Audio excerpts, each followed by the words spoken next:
ঝিনাইদহের শৈলকুপা উপজেলার রামচন্দ্রপুর মাঠের মধ্যে পূর্ব বাংলার কমিউনিস্ট পার্টির আঞ্চলিক নেতা হানিফ আলী সহ ৩ জনকে গুলি করে হত্যা করা হয়েছে। শৈলকুপা থানার ভারপ্রাপ্ত কর্মকর্তা মাসুম খান জানান, শুক্রবার রাতে শশাঘাট এলাকায় তারা একাধিক গুলির শব্দ শুনতে পান। পরে তারা ঘটনাস্থলে এসে দেখতে পান মাঠে ৩ জনকে গুলি করে হত্যার পর ফেলে রাখা হয়েছে। নিহত ব্যক্তিদের মধ্যে একজন হানিফ আলী এবং তার শ্যালক লিটন হোসেন। তারা চরমপন্থী দলের সঙ্গে যুক্ত ছিলেন। তাদের অভ্যন্তরীণ কোন্দলে এই হত্যাকাণ্ড হতে পারে বলে ধারণা করা হচ্ছে।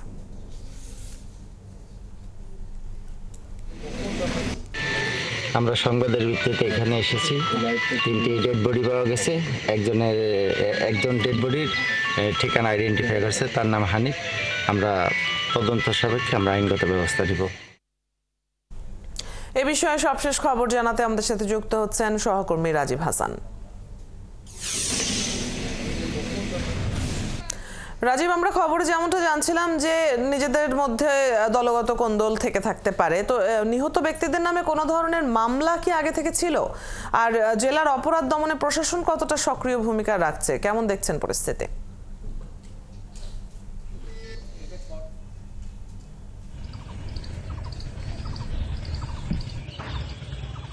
অদিতি, নিশ্চয় আপনি জানেন যে গত রাতে চরমপন্থী দলের আঞ্চলিক নেতাসহ যে 3 জন গুলিবিদ্ধ হয়ে নিহতের ঘটনা ঘটেছে। আজ সকালে শৈলকুপা থানা পুলিশ 3 জনকে ঝিনাইদহ সদর হাসপাতাল মর্গে ময়নাতদন্তের জন্য নেওয়া হয়েছে এবং 2 জনের পরিচয় শনাক্ত হলেও আবু হানিফ এবং তার শ্যালক সুমন হোসেন আরেকজন পরিচয় শনাক্ত করতে পারেনি। কিন্তু আজ সকালে শৈলকুপা থানা পুলিশ জানিয়েছে যে তার ইসলামী বিশ্ববিদ্যালয় এলাকায় তার বাড়ি, তার নাম হলো রাইসুল। আমি কথা বলেছি জেলা পুলিশ এবং শৈলকুপা থানা পুলিশের সাথে। তারা যেমনটি জানিয়েছেন যে চরমপন্থী দলের আধিপত্য কোন্দল, আভ্যন্তরীণ কোন্দল থাকতে পারে অথবা প্রতিপক্ষ দ্বারা কিন্তু এই চরমপন্থী দলের যারা সদস্য এবং আঞ্চলিক নেতা তারা হত্যাকাণ্ডের শিকার হতে পারেন। কিন্তু স্থানীয় এলাকাবাসী এবং স্বজনরা যেটি বলছেন যে আবু হানিফ এবং তার শ্যালক সুমন দীর্ঘদিন যাবৎ পূর্ব বাংলা কমিউনিস্ট পার্টির সাথে জড়িত ছিল।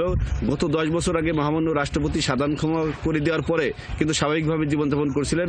মৎস্য ব্যবসার সাথে এবং কৃষিকাজের সাথে কিন্তু জড়িত ছিলেন এবং প্রকাশ্যে কিন্তু ঘুরে বেড়াতেন আবু হানিফ এবং তার শ্যালক সুমন। কিন্তু তারা যেমনটি দাবিয়েছেন যে বাউন নিয়ে, অর্থাৎ ঝিনাইদহের পার্শ্ববর্তী যে জেলা চুয়াডাঙ্গার আলমডাঙ্গার যে কোয়েতপাড়ার যে একটা বাউর আছে, সেই বাউরের ব্যবসার সাথে জড়িত ছিল আবু হানিফ। এই ব্যবসার জটিলতা এলাকার লোকজন চাঁদা চাচ্ছিল তার কাছে এবং এর আগেও কিন্তু বিক্ষিপ্তভাবে গোলাগুলির ঘটনা ঘটেছে ওই এলাকাতে, যারই জের ধরে কিন্তু এই জাসদ গণবাহিনীর সদস্যরা হত্যা করতে পারে বলে নিহত স্বজনরা কিন্তু তেমনটি দাবি করেছেন অদিতি। আর পুলিশের পক্ষ থেকে যেটি বলা হয়েছে যে তারা আইন শৃঙ্খলা নিয়ন্ত্রণের জন্য কিন্তু তারা চেষ্টা করে যাচ্ছেন। কিন্তু বর্তমান পরিস্থিতি যেটা দেখতে পাচ্ছি, এলাকার মানুষের সাথে কথা বলেছি, এই চরমপন্থী যে আনাগুনা এবং যারা আন্ডারওয়ার্ল্ডের যে শুরু হয়েছে, সেক্ষেত্রে সাধারণ মানুষ যারা কিন্তু তারা কিন্তু ভয়ে এবং আতঙ্কের মধ্যে দিনাতিপাত করছেন। অদিতি। রাজীব, আপনি খোঁজ খবর রাখছেন, এই বিষয়ে অন্য কোনো তথ্য পাওয়া গেলে নিশ্চয়ই আপনার মাধ্যমে আমরাও জানতে পারবো। ধন্যবাদ যুক্ত হবার জন্য। দর্শক, ঝিনাইদহ থেকে আমাদের সাথে রাজীব হাসান যুক্ত ছিলেন এতক্ষণ। সেখানে ঘটে যাওয়া হত্যাকাণ্ডের বিস্তারিত জানছিলাম আমরা। আমলাদের সদিচ্ছার অভাবে ভেস্তে গেছে আমদানি করে বাজার স্থিতিশীল রাখার প্রক্রিয়া। যখনই সরকার পণ্য আমদানির উদ্যোগ নিয়েছে, তখনই প্রশাসন শর্ত জুড়ে দিয়ে এই প্রক্রিয়াকে আরও জটিল করে তুলেছে। এমন অভিযোগ সংশ্লিষ্ট ব্যবসায়ীদের। শুধু আমদানি নয়, পণ্য মূল্য নিয়েও একাধিক মন্ত্রণালয় সম্বলিত ব্যবস্থায় আগ্রহী নয় অধিদপ্তরগুলো। রিয়াদ সেজানের প্রতিবেদনে বিস্তারিত। দায়িত্ব গ্রহণের পরই অন্তর্বর্তী সরকারের অন্যতম চ্যালেঞ্জ হয়ে দাঁড়ায় বাজারের স্বস্তি ফেরানো। যখনই সংকটের আশঙ্কা, তখনই আমদানির উদ্যোগ তো বটেই, কমিয়ে দেওয়া হয় শুল্কসহ অন্যান্য জটিলতা। তারপরেও বাজারে কেন সরকারের এত সব উদ্যোগের কোনো সুফল মিলছে না? যেমন গেল সেপ্টেম্বর থেকেই বাড়তে শুরু করে ডিমের দাম। সর্বোচ্চ 16 টাকা পর্যন্ত দাম উঠে যাওয়ায় 8 অক্টোবর সরকার উদ্যোগ নেয় ডিম আমদানির। একই মাসের 15 তারিখ কমিয়ে দেওয়া হয় আমদানি শুল্ক। দেশের বাজারে যখন ডিম আমদানি শুরু হয়, 22 অক্টোবর প্রাণী সম্পদ মন্ত্রণালয় প্রজ্ঞাপন জারি করে অন্তত 8টি পরীক্ষা ও ISO সনদ থাকলেই কেবল ডিম আমদানি করা যাবে। আমদানিকারকরা বলছেন, এত সব শর্ত দিয়ে জটিলতা তৈরি করাতেই সুফল পায়নি ভোক্তারা। ওরা তো পৃথিবীর বিভিন্ন দেশে এক্সপোর্ট করছে, they are also surprise, they don't have to do this kind of এত অ্যামাউন্টের টেস্ট করার দরকার ছিল না। বন্যায় ফসলের ব্যাপক ক্ষতি হওয়ায় সংকটের বহু আগেই চাল আমদানির উদ্যোগ নেয় সরকার। দেশে শুল্ক কমানোর পরই ভারতে চালের রপ্তানি মূল্য বাড়িয়ে দেয়। প্রতি টন $320 চাল বেড়ে দাঁড়ায় $400। আমদানিকারকরা জানান, পরিবহন সহ অন্যান্য খরচ যোগ করলে $405 থেকে $408 খরচ পড়ে চালের আমদানি মূল্য। অথচ আমদানি মূল্য যাই হোক, রাজস্ব বোর্ডের নির্দেশনা অনুযায়ী স্থিতিমূল্য $425 হিসেবেই ভ্যাট ও শুল্ক আরোপ করে এনবিআর। আমি $410 বা $5 কিনি না কিনি সেটা আমার ব্যক্তিগত ব্যাপার, কিন্তু গভর্নমেন্ট বলেছে যে আমার $425 অ্যাসেসমেন্ট করে আমাকে হলো ডিউটির টাকা জমা দিতে হবে। সেই ক্ষেত্রে 100 টনে আপনাকে ডিউটি আছে 1,15,000, $1.15 পার কেজিতে চলে যায় ডিউটি। টিসিবির জন্য তেল আমদানিতে ভ্যাট ছাড় থাকলেও সেই সুবিধা দিতে নারাজ রাজস্ব বোর্ড। উল্টো রাজস্ব কর্মকর্তাদের ভুলের দায়ও চাপানো হচ্ছে আমদানিকারকদের ওপর। নোয়া এলসিতে কোনো জায়গায় ভ্যাটের কোনো কথা উল্লেখ ছিল না, বলা হয়েছিল এটা ভ্যাট মুক্ত। এনবিআরের অডিট এসে বলল যে না, এটা ভ্যাট আওতামুক্ত হওয়ার কোনো সুযোগ নাই। বাজার নিয়ন্ত্রণে সরকার ঘোষিত দর ডিজিটাল বোর্ডের মাধ্যমে প্রচারের উদ্যোগ নিয়েছিল এই উদ্যোক্তা। তার এই প্রকল্পের জন্য তিনি চেয়েছেন সরকারের কাছে শুধু অনুমতি। একাধিক মন্ত্রণালয়ের সাথে সমন্বয় করতে এখানেও বাধা আমলাতন্ত্রে। যেহেতু প্রপোজালটা দিয়েছি আপনার বাণিজ্য মন্ত্রণালয় ওই দুইটা মন্ত্রণালয়কে ছাড়া এই ইমপ্লিমেন্টেশনটা করতে পারছে না। তো এদের মধ্যে সমন্বয় কেন হচ্ছে না, কোথায় একটা ফাঁক আছে সেটা আমি নিজেও জানি না। বাজার নিয়ন্ত্রণে সরকার যতই উদার হোক না কেন, আমলাতন্ত্রের জটিলতা না কাটলে সুফল মেলা ভার। নিত্যপণ্যের বাজার নিয়ন্ত্রণে সরকার যতটা উদার, ঠিক ততটা উদার নয় সংশ্লিষ্ট মন্ত্রণালয়ের আমলারা। ব্যবসায়ীদের অভিযোগ, কেবলমাত্র নিজেদের কর্তৃত্ব ধরে রাখতেই অহেতুক হয়রানির পথ সৃষ্টি করছেন কেউ। রিয়াজ সেজান, ৭১, ঢাকা। রমজানে ছোলা থেকে শুরু করে মসুর, খেসারি ডাল ও নিত্য প্রয়োজনীয় দ্রব্যের চাহিদা বেড়ে যায়, যার কারণে রমজানকে সামনে রেখে দিনাজপুরের হিলি স্থলবন্দরে বেড়েছে নিত্য প্রয়োজনীয় এসব পণ্যের আমদানি। দেশের খোলা বাজারে পণ্যের সরবরাহ স্বাভাবিক এবং দাম নিয়ন্ত্রণে রাখতে এসব পণ্যের আমদানি বেড়েছে বলে জানিয়েছেন ব্যবসায়ীরা। ব্যাংক থেকে চাহিদা মাফিক এলসি দিলে পণ্য আমদানি আরও বাড়বে এবং দাম কমে আসবে বলে জানিয়েছেন আমদানিকারকরা। সামিউল ইসলাম আরিফের তথ্য ছবিতে প্রতিবেদন। হিলি স্থলবন্দর দিয়ে ভারত বাংলাদেশের মধ্যে পণ্য আমদানি রপ্তানি বাণিজ্য বর্তমানে স্বাভাবিক রয়েছে। তবে রমজান মাস এলেই দেশে বেড়ে যায় ছোলা, বুট, ডাল, জিরা সহ বিভিন্ন পণ্যের চাহিদা। বাড়তি চাহিদার কথা মাথায় রেখে তাই এবার এসব পণ্যের আমদানি আগে থেকেই শুরু করেছেন বন্দরের ব্যবসায়ীরা জানান, দেশের বাজারে দাম নিয়ন্ত্রণে রাখতেই এসব পণ্য আমদানি করা হচ্ছে। আমদানি বাড়লে দাম আরও কমবে। রমজান উপলক্ষে ওপার থেকে আমাদের হিলি স্থলবন্দর দিয়ে ব্যাপক ছোলার আমদানিটা হয়, কারণ রমজান মাসে ইফতারির সময় বিশেষ করে ছোলার চাহিদাটা বেশি থাকে। আগামীতে যদি পর্যাপ্ত পরিমাণে সরকার পারমিশন দেয়, ইনশাআল্লাহ আগামীতে রমজানের বাজার স্থিতিশীল থাকবে বলে আশা করছি। এদিকে রমজান উপলক্ষে আমদানি বাড়ায় খুশি বন্দরের শ্রমিকরা। কাজকাম হালকা মোটামুটি আগের চেয়ে একটু বাড়িছে। কাজ বেরতে হলে আমাদের সুবিধা, একটু কাজকাম তখন ভালো হবে, আমাদের সবারই জন্য সুবিধা। আর আমদানি করা পণ্য দ্রুত বাজারজাত করার লক্ষ্যে সব ধরনের সহযোগিতা করা হচ্ছে বলে জানিয়েছে কাস্টমস কর্তৃপক্ষ। উক্ত পণ্য সামগ্রী যাতে আমদানিকারকরা দ্রুত খালাস গ্রহণ করে বাজারে সরবরাহ করতে পারে, তার জন্য হিলি কাস্টমস কর্তৃপক্ষ সর্বোচ্চ সহযোগিতা করে যাচ্ছে। চলতি বছর জানুয়ারি থেকে 17 ফেব্রুয়ারি পর্যন্ত হিলি স্থলবন্দর দিয়ে ভারত থেকে ১৩৩২ মেট্রিক টন ছোলা, ৪৫৩৮ মেট্রিক টন খেসারি ও ২৮১৪ মেট্রিক টন মসুর আমদানি হয়েছে। হাসিবা আলী বর্ণা, ৭১।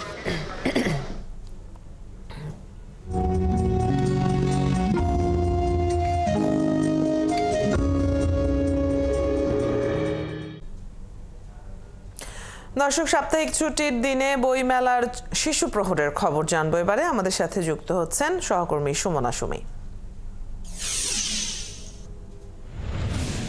সুমি, আজ শিশু প্রহরে মানুষের উপস্থিতি কেমন দেখছেন, আর বইমেলায় যারা এসেছেন আজ তারা কি বলছেন?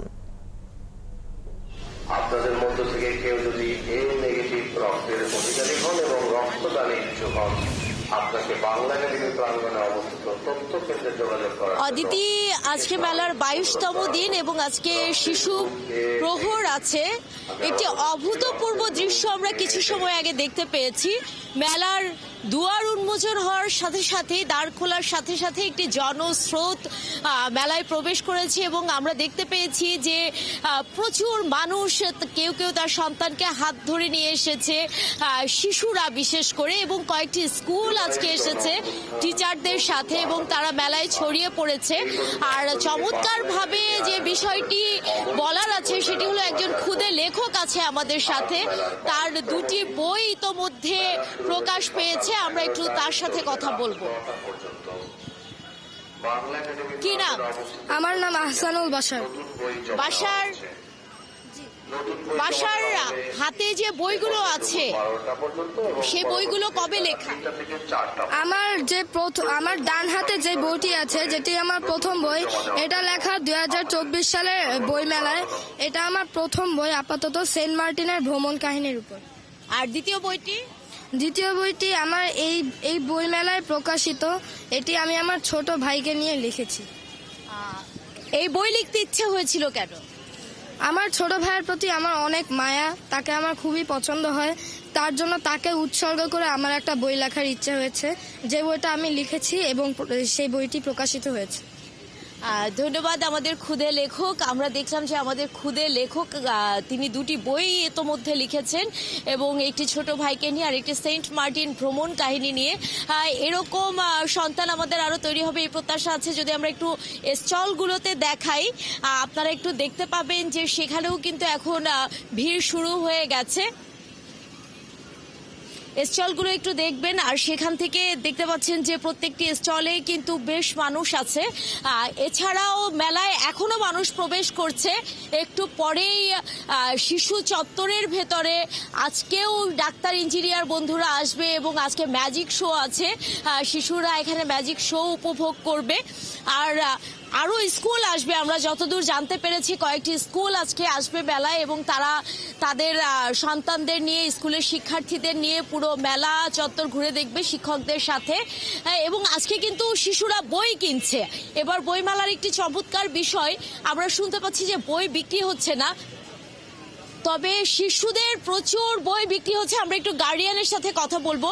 একটু আগে আমরা দেখছিলাম যে আমাদের ক্ষুদে লেখক এবং তার বাবা তার সাথে আছে, তার সন্তান বই লিখেছে, একটু তার সাথে কথা বলবো। বাচ্চাদের উপস্থিতি আজকে সকাল থেকেই আসলে অনেক দেখা যাচ্ছে এবং বেশ কিছু স্কুল থেকে সবাই একসাথে বইমেলা ভিজিট করতে এসেছে। এটা দেখে আসলে খুবই ভালো লাগছে যে বই পড়ার অভ্যাসটা চালু রাখার জন্য আমাদের স্কুল কলেজের শিক্ষকরা একটা ইনিশিয়েটিভ নিয়েছেন এবং বাচ্চাদেরকে গ্যাদার করে বই মেলাতে নিয়ে আসছেন। এই কালচারটা আমরা ছোটবেলায় পেয়েছি, আমাদের বাবা মা হাত ধরে আমাদেরকে বই মেলায় নিয়ে এসেছে, টিচাররাও এনেছে। তো এইটা যেন যুগ যুগ ধরে চলে, টিচারদেরকে অসংখ্য ধন্যবাদ জানাই এর জন্য। আপনার কাছে জানতে চাইবো, আপনার সন্তান যে দুটো বই লিখলো এবং আপনারাও প্রকাশ করেছেন, এই সম্পর্কে যদি। আসলে আমাদের ফ্যামিলিতে সবাই লেখালেখির অভ্যাস আছে। তো আমার বাচ্চাকে আমি ছোটবেলা থেকেই আসলে ঘুমানোর সময় বই পড়িয়ে ঘুম পড়াতাম। তো ওই অভ্যাস থেকে ওর বই পড়াটা অনেক কমনলি ও করে থাকে, অনেক বইও পড়েছে। তো পড়তে পড়তে এক সময় ও বলল যে আমি এবার যে ভ্রমণ করলাম ওই ভ্রমণটার একটা কাহিনী আমি লিখব। তো সেই কাহিনীটা নিয়েই ওর প্রথম বইটা ছাপা হয়েছে। আর দ্বিতীয় যে বইটা ওর ছাপা হয়েছে, এখানে আমরা হাজব্যান্ড ওয়াইফ দুজনই জব করি। ওর ছোট ভাইয়ের অনেক টেক কেয়ার করে। তো শুরু থেকেই ও ছোট ভাইয়ের নামও রেখেছে এবং তাকে নিয়ে, তার যে দুনিয়া, ওই দুনিয়াটা নিয়ে তার ছোট ভাইকে নিয়ে ওই বইটা সে লিখেছে, দুষ্টু মিষ্টি ইউসুফ। আমাদের পাবলিকেশন বাংলা গবেষণা 584-585, সবাইকে আমন্ত্রণ আসার জন্য। ছোট্ট ভাইয়ের প্রতি মমত্ব নিয়ে দ্বিতীয় শ্রেণীর শিক্ষার্থী বই লিখেছে, এটি আমাদের জন্য খুবই পাওনা। এবং তার ছোট ভাই একেবারে লেখাপড়ার শুরুতে আছে, আর যিনি লিখেছেন সে 6-এ। ধন্যবাদ অদিতি। আমরা আবারও মেলার খবর নিয়ে আপনাদের সাথে যুক্ত হবে এখন এই পর্যন্ত। সুমি, আপনার কাছ থেকে আমরা আজকের বই মেলার চিত্রটি দেখে নিচ্ছিলাম। পরবর্তী সংবাদে হয়তো যারা ছাত্রছাত্রীদেরকে নিয়ে শিক্ষকরা যারা এসেছেন তাদের কথাও আমরা শুনতে পারবো। দর্শক সহকর্মী সুমনা সুমি বইমেলা প্রাঙ্গণ থেকে যুক্ত ছিলেন এতক্ষণ। বই প্রেমীদের ভিড়ে জমে উঠেছে ভৈরবের 21শে বইমেলা। প্রতিদিনই বাড়ছে পাঠকের ভিড়। লক্ষ্মীপুরেও বিভিন্ন শ্রেণী পেশার মানুষে মুখর মেলার মাঠ। দর্শনার্থীদের আনাগোনা বাড়ায় লেখক, প্রকাশক ও বিক্রেতারাও খুশি।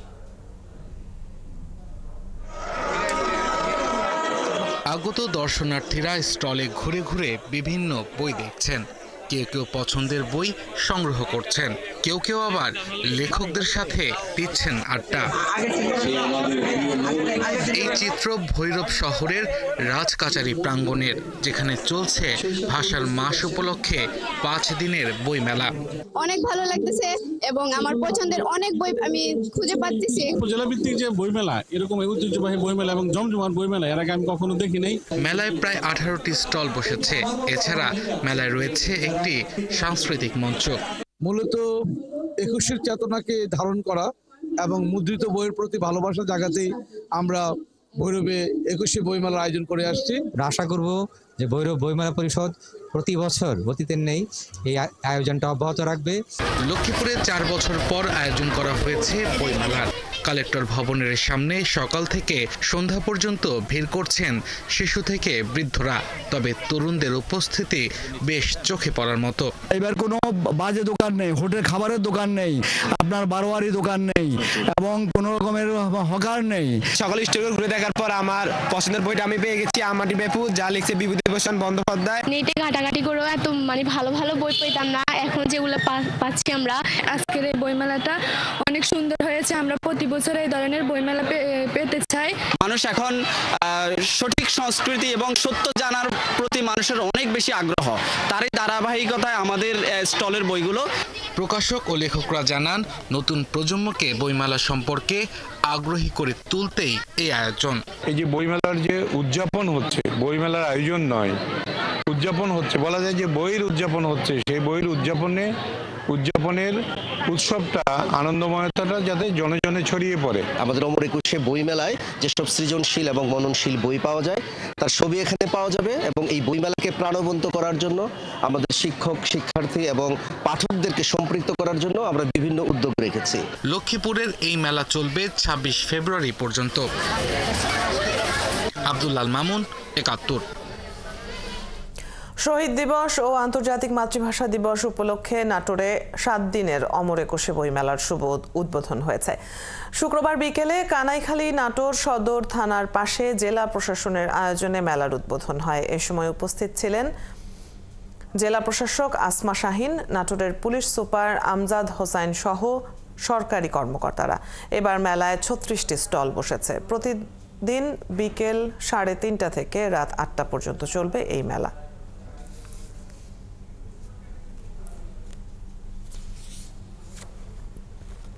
রাজবাড়ীতে আন্তর্জাতিক মাতৃভাষা ও শহীদ দিবস উপলক্ষে 2 দিনের বইমেলা শুরু হয়েছে। শুক্রবার বিকেলে শহরের আজাদি ময়দানে এই মেলার উদ্বোধন করেন রাজবাড়ীর জেলা প্রশাসক সুলতানা আক্তার। এবার বইমেলায় 20টি স্টল বসেছে। মেলায় সাংস্কৃতিক অনুষ্ঠানেরও আয়োজন হয়। শনিবার সন্ধ্যায় পুরস্কার বিতরণীর মধ্য দিয়ে এই মেলা শেষ হবে।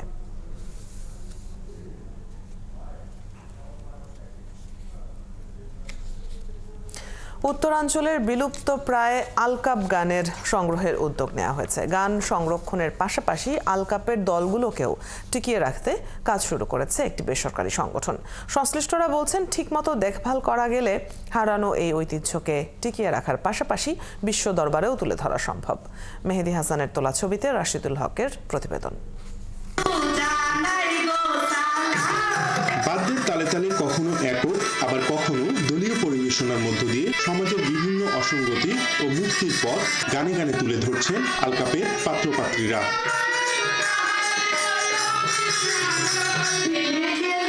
যদিও কালের বিবর্তনে প্রায় হারিয়ে যাচ্ছে এই 1000 বছরের ঐতিহ্য।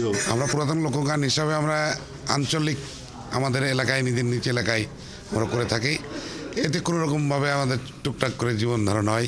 আমাদেরকে কেউ কোনোদিন সহযোগিতা করে না, এই জন্য দেখা যাচ্ছে যে নতুন প্রজন্মরা আসছে না। বেশিরভাগ ক্ষেত্রেই পুরুষ শিল্পীরা নারী সেজে ব্যতিক্রমী নৃত্য প্রদর্শনের মধ্য দিয়ে দর্শক মাতান এই মাধ্যমে।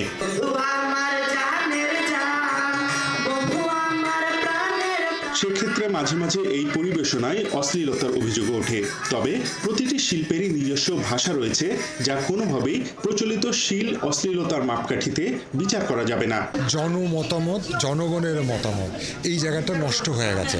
আলকাপ যদি আজ থাকে তাহলে সেই জায়গাটা তারা পাবে। তো যেগুলো নিয়ে বৃহত্তর সমাজের বা একটা অংশের আপত্তি আছে, সেই জায়গাগুলোকে মডিফাইড করে তো আমরা সামনের দিকে এগোতে যাই এবং ভবিষ্যতে এটা সারা দেশ তথা দেশের বাইরে সারা বিশ্বে আমরা ছড়িয়ে দিতে পারবো, যাতে এখান থেকে আগামী প্রজন্ম জানতে পারে যে এখানে একটি সমৃদ্ধ সংস্কৃতি এই উত্তরবঙ্গে ছিল আমাদের। আর আলকাপ রক্ষায় যার যার অবস্থান থেকে কাজ করে যেতে হবে, এমন পরামর্শ প্রশাসনের কর্মকর্তাদের। বিয়ে শাদীতে গীত না গিয়ে হিন্দি গান, হিন্দি সংগুলোই আমরা কিন্তু প্রমোট করছি। তো এই ধরনের যে সংস্কৃতিগুলো আমাদের হারিয়ে যাচ্ছে, সেই হারিয়ে যাওয়া সংস্কৃতিগুলো নিয়ে যারা কাজ করেন তারা আসলে অসামান্য কাজ করছেন। যদি টিকিয়ে রাখতে চান আপনাদেরকে এগিয়ে আসতে হবে। সরকার, পুলিশ, থানা বিশ্বাস করে বেশি দিন করবে না, করেও না। আমার পরিবারকে আমাকে রক্ষা করতে হবে। এই সংস্কৃতি আপনারা রক্ষা করবেন, আপনারা এগিয়ে নিয়ে যাবেন। বেসরকারি উন্নয়ন সংস্থা শাপলার কৌশলগত সহায়তায় বিলুপ্ত প্রায় আলকাপ সংরক্ষণে আর্থিক পৃষ্ঠপোষকতা করেছে বাংলাদেশ ইউনেস্কো জাতীয় কমিশন। রাশিদুল হক রুশো, ৭১, রাজশাহী। 2 মাসের কাজ 6 মাসেও না হওয়ায় ভাটারার সাইদনগর থেকে নতুন বাজার এলাকাবাসীর দুর্ভোগ সীমা ছাড়িয়েছে। এই এলাকায় প্রায় 1.5 কিলোমিটার রাস্তায় গেল 6 মাস ধরে ওয়াসার পানির লাইন বসানোর কাজ চলছে। খোঁড়াখুড়ির কারণে সম্পূর্ণ এলাকা ধুলা আর দূষণে একাকার অবস্থা। ঠিকাদারি প্রতিষ্ঠান কাজের সময় ধুলা নিয়ন্ত্রণ কিংবা যাতায়াতের বিকল্প পথের কোনো ব্যবস্থা রাখেনি। এতে এলাকার ব্যবসা বাণিজ্য বন্ধ হয়ে গেছে। সমস্যার কারণে ভাড়া বাড়ি পরিবর্তন করে অন্যত্র চলে গেছে অনেক ভাড়াটিয়া। এই কাজ বর্ষা পর্যন্ত গেলে ভোগান্তি আরও বাড়বে। তাই দ্রুত সময়ের মধ্যে কাজ শেষ করার দাবি জানান এলাকাবাসী। বিস্তারিত সুমন মাহমুদের প্রতিবেদনে। ভাটারা এলাকার নতুন বাজার থেকে সাইদনগরের রাস্তার দৃশ্য এটি। এভাবেই রাস্তার উপর মাটি ফেলে রেখেছে ঠিকাদারি প্রতিষ্ঠান। রাস্তাটির দৈর্ঘ্য প্রায় 1.5 কিলোমিটার। জনবহুল এই রাস্তাটি কেটে পানি লাইন বসাচ্ছে ওয়াসা। ব্যস্ততম সড়কটি কেটে রাখায় দুর্ভোগ পোহাচ্ছেন এলাকাবাসী। 6 মাস ধরে চলছে পাইপ বসানোর কাজ। প্রতিদিন কয়েক লাখ মানুষের যাতায়াত এই রাস্তাটি দিয়ে। রাস্তা কাটার কারণে পুরো এলাকা ছেয়ে গেছে ধুলোয়। ঠিকাদারি প্রতিষ্ঠান ধুলা নিয়ন্ত্রণের কোনো ব্যবস্থা নেয়নি। এত পরিমাণে ধুলা হইতো যে বাচ্চা কাচ্চা নিয়ে রাস্তা পার হওয়াটাই মুশকিল হয়ে দিত। যদি পানিও দিত তাও ধুলা বালি মোটামুটি কিছু কম থাকতো। বাচ্চার স্কুলে যাওয়ার সমস্যা হচ্ছে। আমি গাড়ি নিয়ে কোথাও মুভ করতে পারতেছি না, গাড়িটা কোথাও রাখতেও পারতেছি না, যেহেতু এটা বড় রাস্তার পাশে।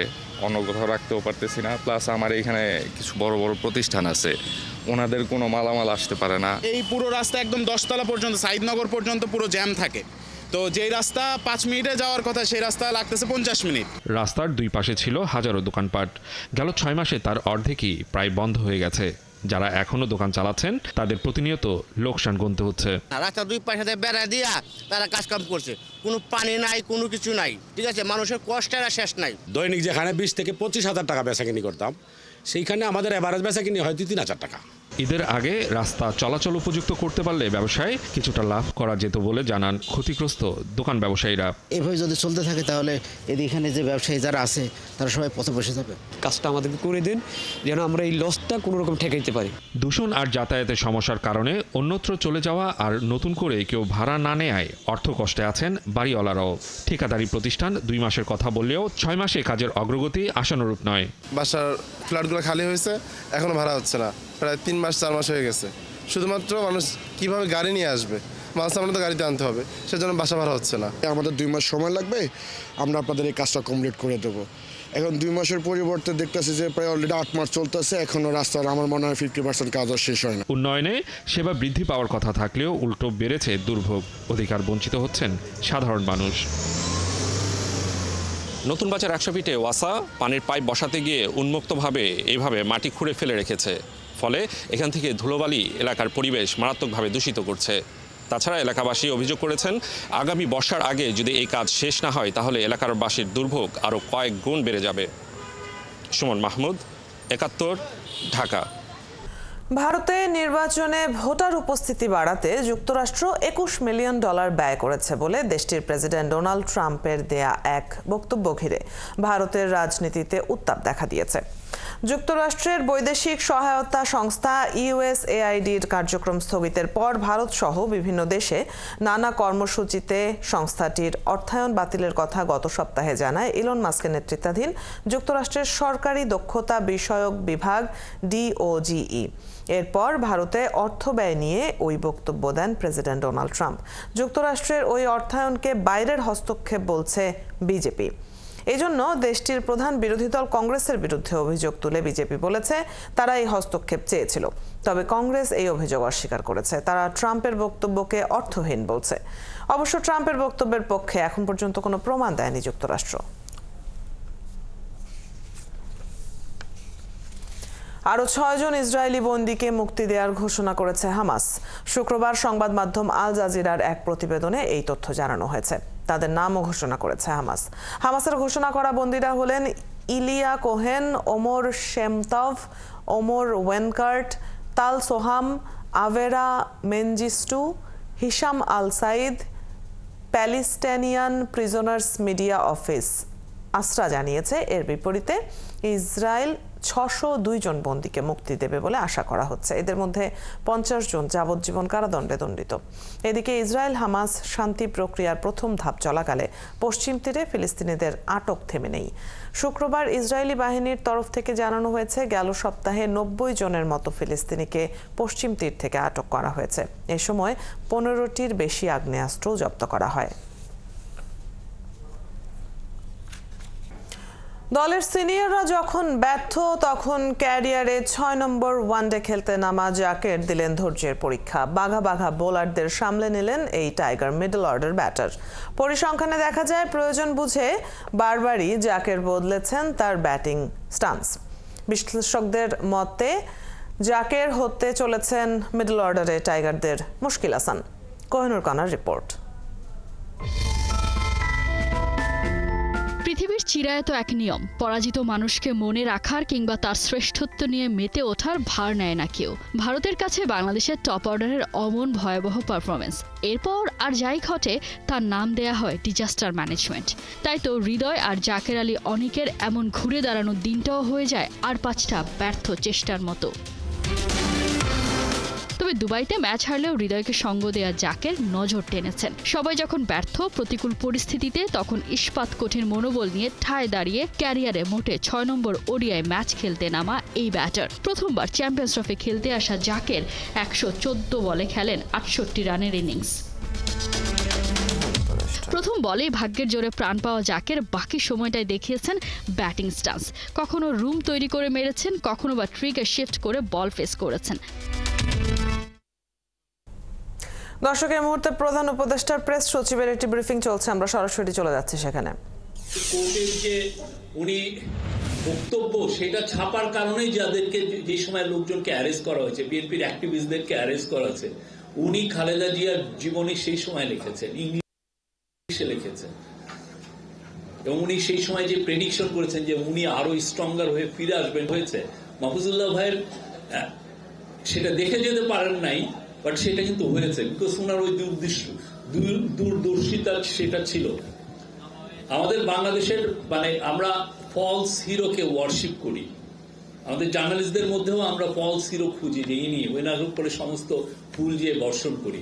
মাহফুজুল্লাহ ভাইদের মতো হিরো খুব কম, প্রচুর তারা স্কলাস্টিসিজমে তারা স্পেন্ড করেছেন, এবং ওনাদের লেখা সারা জীবন আমাদেরকে পথ নির্দেশনা করে। ওনার বিচিত্রার লেখা, ওনার সাংবাদিক হিসেবে এনভায়রনমেন্টাল জার্নালিজমের ওনার লেখা ব্রিলিয়ান্ট লেখা, এবং ওনার যেগুলো টক শোতে যেগুলো আমরা এখনো পাই, ওনার আর্গুমেন্ট, যেভাবে উনি আর্গুমেন্ট পেশ করা, যে কোনো ইয়াং সাংবাদিকের জন্য হি ওয়াজ এ লাইক বিকন, সবার জন্য। আমরা বাংলাদেশে আমাদের আরো অনেক অনেক মাহফুজুল্লাহ ভাই দরকার। Thank you.